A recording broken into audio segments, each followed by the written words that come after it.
માતાજી મિત્રો, જય વિહતમાં. તો ફરીથી મારા લાડકવાયા વિહતમાં ચેનલ પર તમારા બધાનું હાર્દિક સ્વાગત છે. તો આમ તો તમે બધા ખીચડી વઘારીને બનાવતા જ હોય છો, પણ અત્યારે તુવેરની દાળ અમે નાખી દીધી છે અને આને ચોખાને દાળને મેં બેને સાફ કરી અને મિક્સ કરી લીધા છે. તો અહીંયા હું તુવેરની દાળ નાખીને આજે ખીચડી વઘારવાની છું.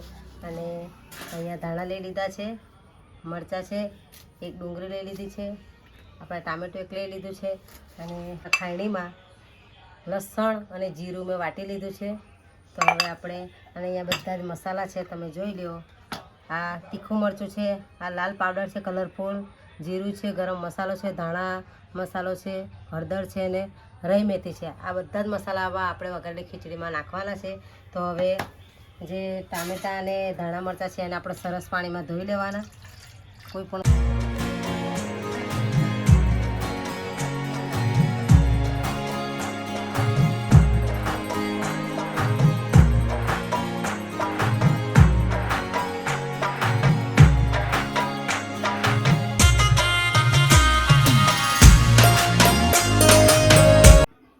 તપેલી મૂકી દીધી છે અને ડુંગળી સમારી લીધી છે, લીમડીના પાન છે, મરચાં, લસણ અને ટામેટાં. હવે આપણે એનામાં તેલ નાખીશું.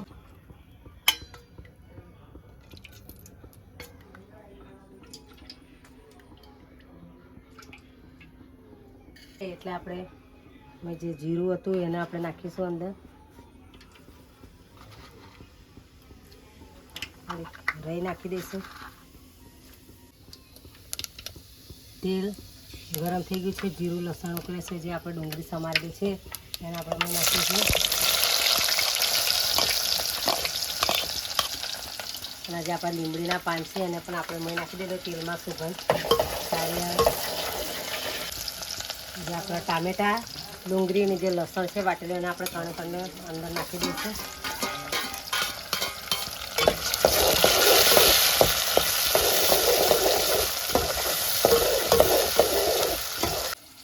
જે દાળને ચોખા હતા તુવેરની દાળ એને ચોખાને આપણે સારી રીતે ધોઈ લીધા છે 2 પાણીમાં, અને એને અડધો કલાક પહેલાં મેં ધોઈ લીધા છે. એટલે આપણે નરમ ખીચડી બનાવવાની છે ઢીલી, એટલે મેં પહેલાં ચોખા ધોઈને મૂકી દીધા હતા.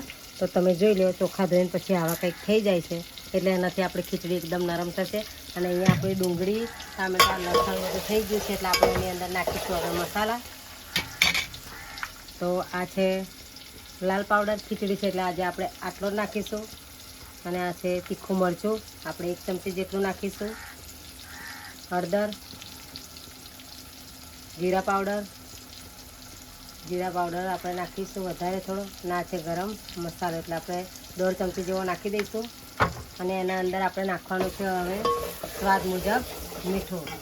તો આ છે આપણે મીઠું, જે આપણી ખીચડીમાં લાગે એટલું આપણે નાખીશું અંદર. અને એને મસાલા સંગાતે આપણે મિક્સ કરી લેવાનું.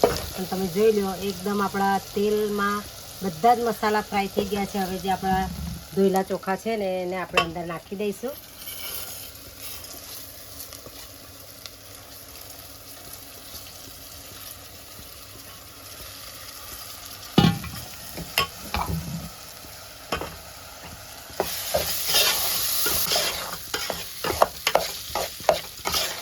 આપણા જે ચોખા છે મસાલામાં આવા થઈ ગયા છે, નાખ્યા છે એ આપણે મસાલામાં મિક્સ કરી દઈશું. તો અહીંયા મેં 1.5 ગ્લાસ, અડધી ગ્લાસ દાળ ને 1 ગ્લાસ ચોખા લીધા હતા. તો મેં અહીંયા 3 ગ્લાસ પાણી ને બીજું થોડુંક અંદર નાખ્યું છે. જે આપણા જે ચોખા છે એનામાં જે આપણે માપનું પાણી લીધે છે એને આપણે અંદર નાખી દઈએ.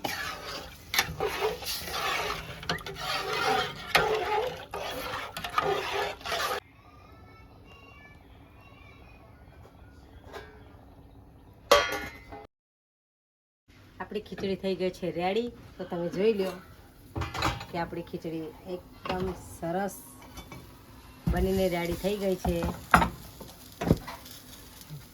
તો આપણે એને હવે થાળીમાં કાઢી લઈશું.